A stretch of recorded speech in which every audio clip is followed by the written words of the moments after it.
the dictionary definition of emotional sobriety is being able to confront a negative emotion and learn how to cope with it.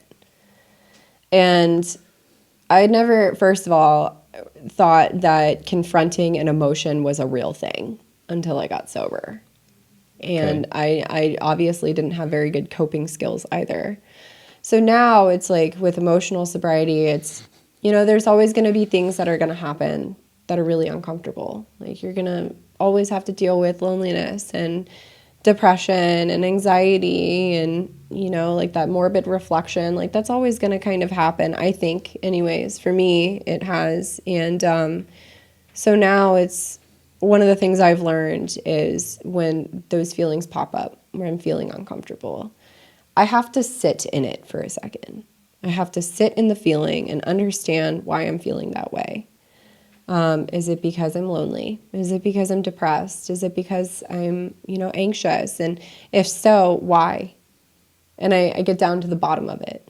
And I allow myself to feel it because I've always masked how I felt with drugs and alcohol.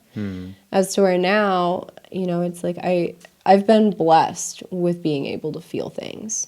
And that also means I have to feel the bad stuff too, unfortunately. And it's been a process, it's like everything else, it requires practice.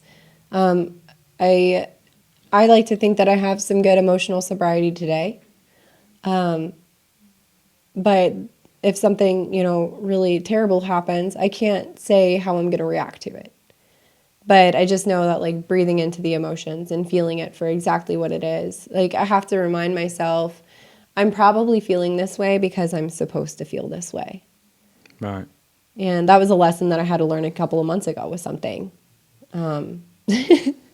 It's supposed to make me uncomfortable. Yeah.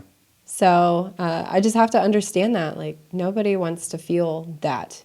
But, sobriety and recovery, as much as it is about the great times, it's also about the dark times too.